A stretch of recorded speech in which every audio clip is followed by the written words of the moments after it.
England have fought, but they just didn't have enough, and new champions in 2017. What a game of rugby! All our coach said was, I have this role model for you. She's a Kiwi. Her name is Nancy Wake. I want you to find out about her, do your research, and then report back to us. It was a big event, a couple of hundred people there, but they all announced people as they came in, and I toddled in about lunchtime on the Sunday, and they said Graham Wake from New Zealand, a scientist visiting Oxford, and immediately Nancy pounced on me quite quickly because of my New Zealand origin and her New Zealand origin, of which she showed she was intensely proud.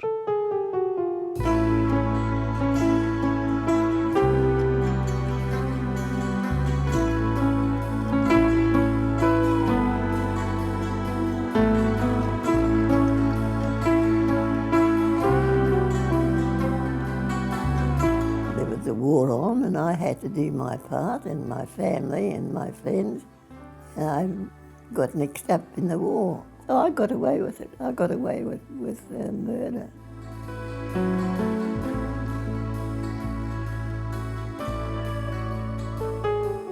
First of all, I was in the resistance, and then I got into the regulars, and I went on from there. I mean, it was a war and I had to fight it, or help to fight it, I should say.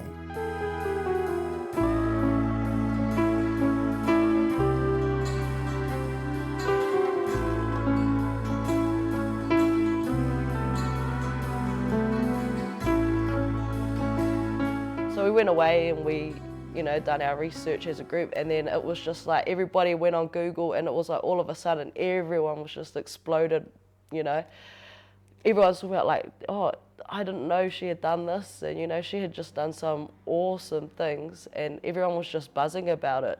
So everyone was excited for these presentations about Nancy Wake. So it was actually, a year out from our actual campaign, and that just set the precedent, I guess, throughout the whole thing. All our groups got given different questions, and I think that was my group's question, was what kind of qualities and attributes does she have that connect her back to our team? Why have we chosen her?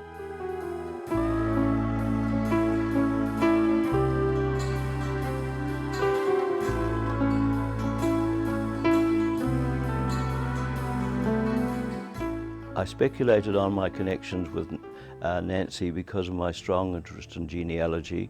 I have British parents, and that meant that I was strongly connected to Britain, as she was, through her family, and I started to delve into the British-centred Wakes, our surname.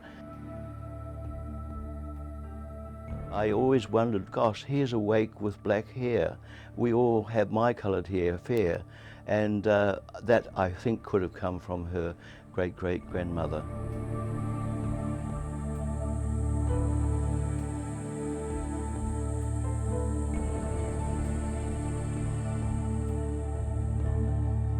I had the good fortune when I was working at Oxford in the UK in the 1990s, got close to the guy that was writing the history of the Northamptonshire Wakes. He was an Oxford scholar, and one day he said, I'm doing a film on the Wakes in Northamptonshire, and they're inviting several people. Would you come and represent the Somerset Wakes? And to my pleasant surprise, Nancy was there with her second husband, John Forward. I immediately engaged with her because I had been involved prior to 1990, when this happened, in trying to encourage our government to recognise her contributions during the war. We were aware that 4 other Allied countries had given their highest honours, and New Zealand had not. And that kind of angered me, I guess, and still does to some extent, because they never did it. And so we engaged with that, and then very loudly she embraced me and said, Graham, please take me back to New Zealand. She hadn't been here, you see, except as a child. She asked me a lot about the country and proudly said she still had her New Zealand passport. And so we got on very well. When I got back to New Zealand later that year, I re-engaged with our government and went all the way once to the Prime Minister and never got there. And I think New Zealand missed an opportunity there of recognising a real hero, or heroine as I should say. My love for rugby would have started with my father. I used to go to games with him when I was a 5-year-old, watching him play for Petone down in Wellington, so obviously spurred from there. I was 9 and we moved to Gisborne, and then when I went to high school, being in Gisborne, it's a small town, not many people around, so you just played every sport that you could when you're a kid at school. And then it wasn't probably until I was about 14 and I tried rugby, and then my first game since I started it, and I just didn't stop from there. So I had a love for the game since I was a kid, so it just grew from there.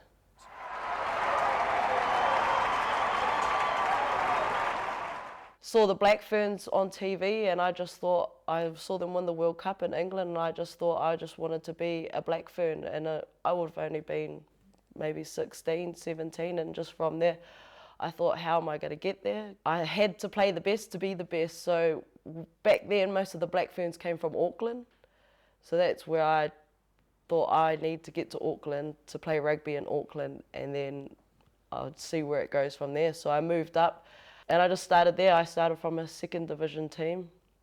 It wasn't anything, I really enjoyed it, playing rugby, and then it was another World Cup year and all the Black Ferns had gone, and I got selected for Auckland, playing from a 2nd division team, and then it just grew from there, and then I made my debut in 2013, which was just, couldn't be more happy in finally reaching my goal, which was to be a Black Fern. And then looking back, you just wouldn't think that that was possible.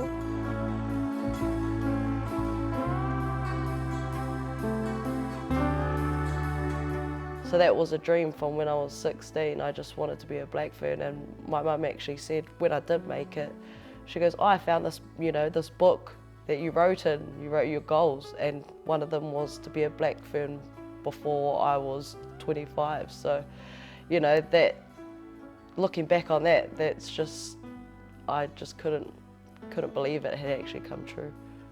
I would have been 23, so I made it in 2013, so I would have been 23 when I made it, when I made the squad.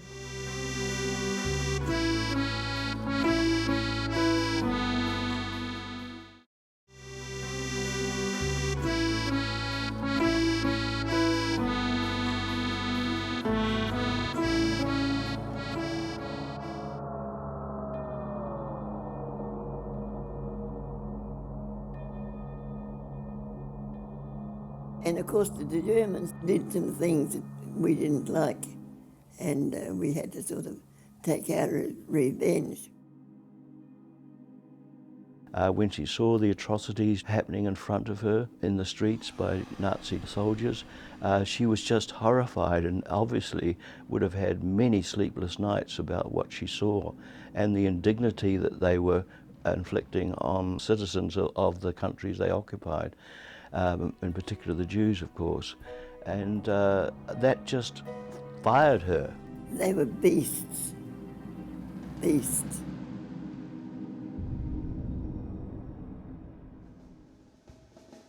She was being the key point in the evacuation of pilots, for example, who'd been shot down over France but survived, and there was an escape route set up through southern France into Spain and then back to the UK. And she was really doing it as a volunteer, as a resident in southern France.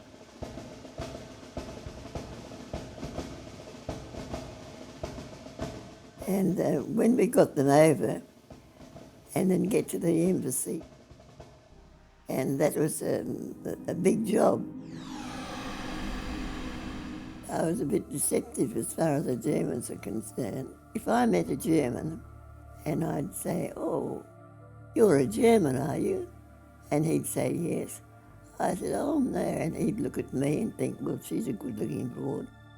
And he'd ask to see me and I'd give him a date. Well, of course, I'd never turn up. And that's how I get on. I was a flirt. I was a deceptive flirt. They didn't know what I was doing, but I was doing it all underground. But I never was afraid.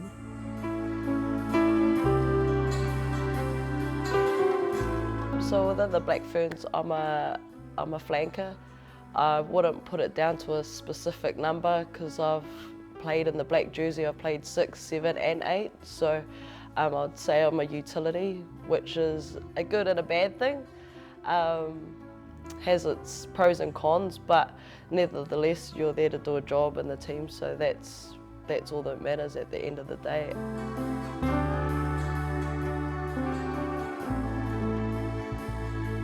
The campaign leading up, it was just unreal.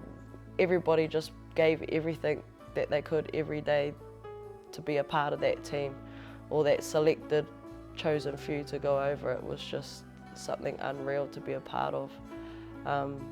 It was always a dream of mine to go there, so it was pretty much just living the dream for a good 4 weeks, and yeah, it was just awesome.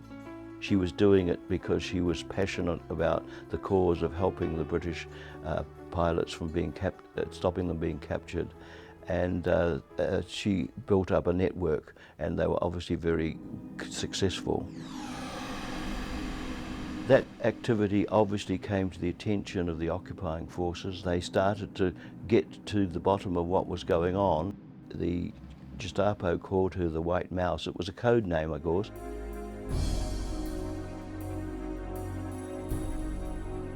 I used to bicycle during the early morning and sleep when they were active, the Germans.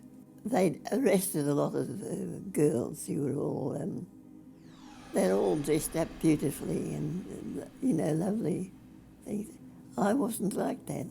I just had on plain things and not high-heeled shoes, but slippers, leather slippers. I was sort of mixed with the rest of the community, and nobody took any notice. And if I saw a German, I just said, you know, how are you? And I was always nice to them, always nice. And they got very, very close, and it was only when they got so close that she thought better of it and herself went to Spain and back to the UK. Having left Henri behind, obviously Nancy and Henri had a very happy time in southern France, both pre-marriage and after marriage, and settled down together. Henri was a very successful, quite wealthy businessman, but he fully supported Nancy's activities, and in many of the episodes it was clear that he was present and helping, and I believe he financed a lot of it. So that showed his devotion to what he knew Nancy believed in. And he himself would have been, of course, alarmed at what was happening to his own country. And unfortunately, the Gestapo caught up with him just after Nancy had left. He was tortured by the Germans.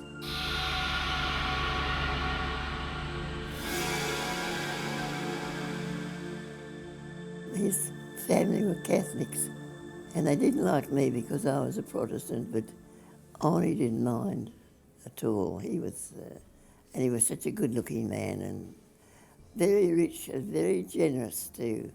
He never knocked me back when I used to ask for money for the escape routes and things like that. He always made sure that I got it, always made sure. And in the end, in the very end, he got denounced by somebody, and he was just, we never saw him again. We don't know what they did with him, but they did something, and we never saw him again.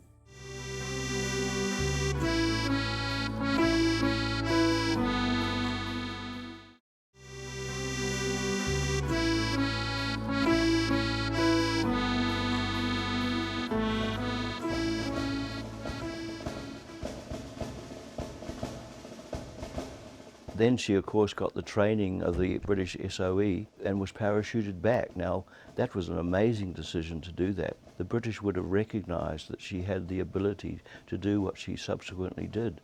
Practice the exercises that we could use in action afterwards. And we were a very close lot. And of course, very patriotic, don't forget.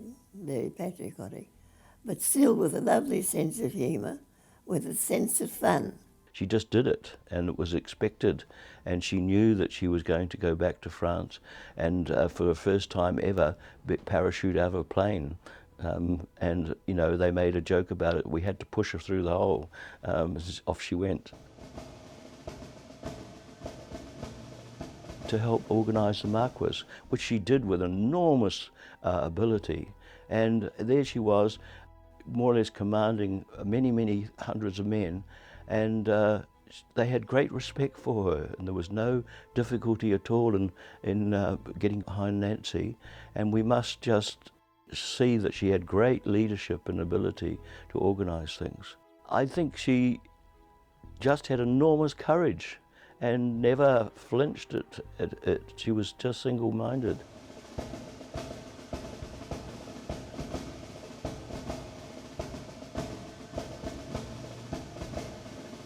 No, it's no good being angry. You can be relieved when you kill one, but it's no good being angry. You just got to take things as they come. And what's the point? You kill somebody, well, and you can't bury him, so he's just got to be left there, and I mean, God knows what is in there. You can't do anything about it, so it's no good worrying about it. When we were fighting, we were fighting. When we were not, we were drinking. We were drinking anything we could get. But I was very lucky, I was lucky. I was lucky I was never captured by the Germans. Look, we'd be training, and some days you have your off days, and like with our group, she was such a, I would say, a rock for our team through that campaign. We would be training, and if it was rubbish, you know, our coach would pull us up and be like, you know, would Nancy be happy with this? And then that was when, you know, everybody would, you know, spur her up and know that, no, she wouldn't. So what do we do to rectify this? And, you know, that was the motivation that we kind of had through the whole campaign.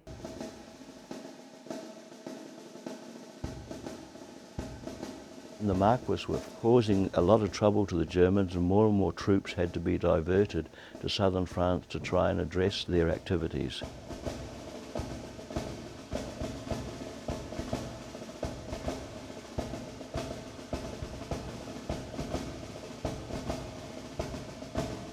Then we called him. He was a radio operator. He was absolutely excellent. He never made a mistake. He was always on time. He was absolutely terrific.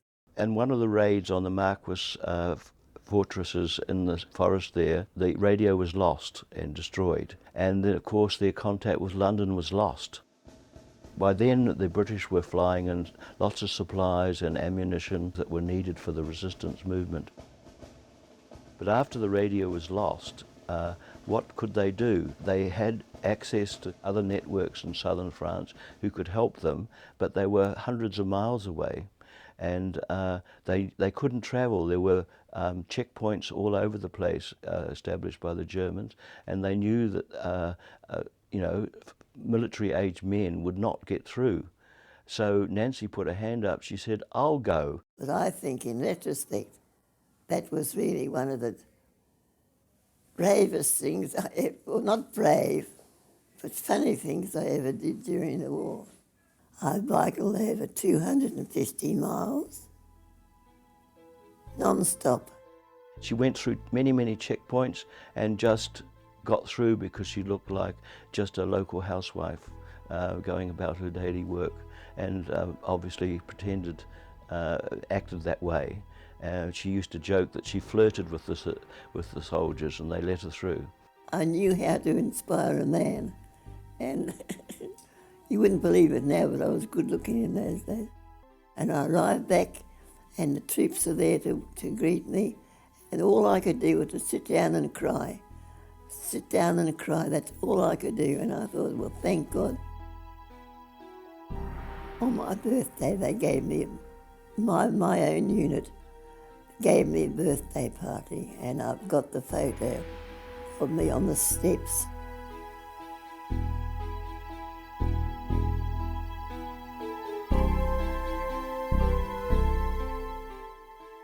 I won't say that I loved it, but I was grateful to be in the position that I was in.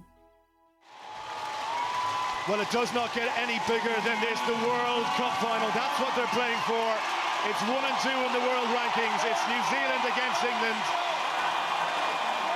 You know, that bike ride of hers for 71 hours, that's just sheer resilience going through, you know, you don't know what's at the end of that. She just kept going because she knew she had a job to do. So that kind of feeds back to our team.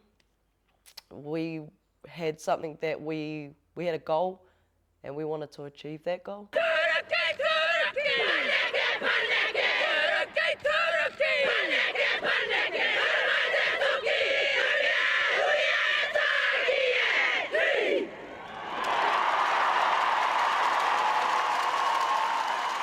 When you put on the back jersey, it's like you have superpowers. It's, you know, it's like an armour out there pretty much. So I guess to finally win the World Cup and knowing that,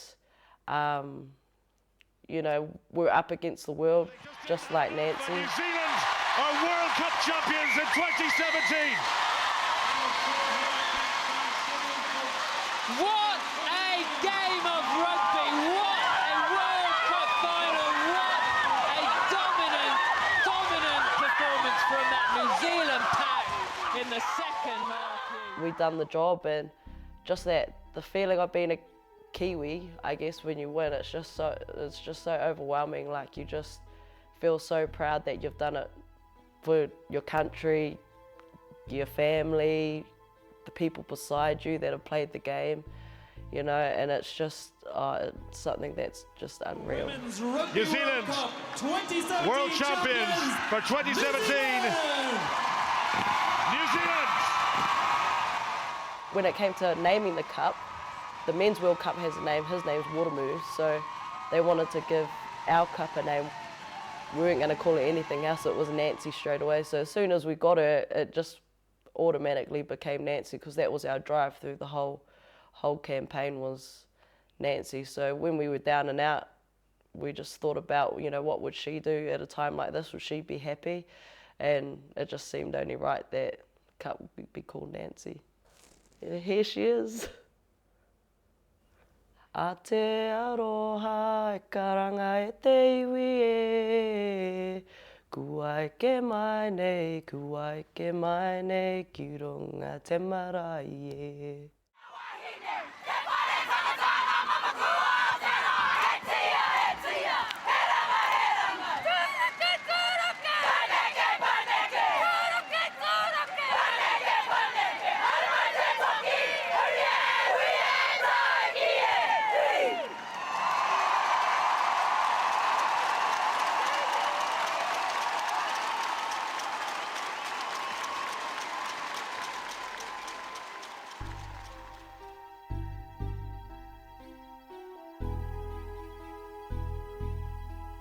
After John died in Australia, the farm was sold, and so she didn't quite know where to turn. And so she went back to her old haunts in London, England, lived in boarding houses and made do for a while, and then of course the inevitable happened. She couldn't care for herself, and so she was looking at veterans' homes and things like that. Some people stepped in. She moved to one on the outskirts of London, and the costs were borne by members of the royal family, in part at least. She had a good last years of her life in quite good comfort. She was 99 when she died. We were all hoping she'd make it to 100. She just missed by a few months. Her legend, of course, should live on. But she was just such an awesome lady. She was resilient. She just had done so much, and she was just someone who, if you needed something done, she would just do it, and that's what we had to be like. I could say, it sounds awful to say it, but I had a wonderful war. A wonderful war. And to think that I came out and now I'm 92, I look back and I think, my God, I wonder how I did it, but I did it.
supporting local content so you can see more of New Zealand on air.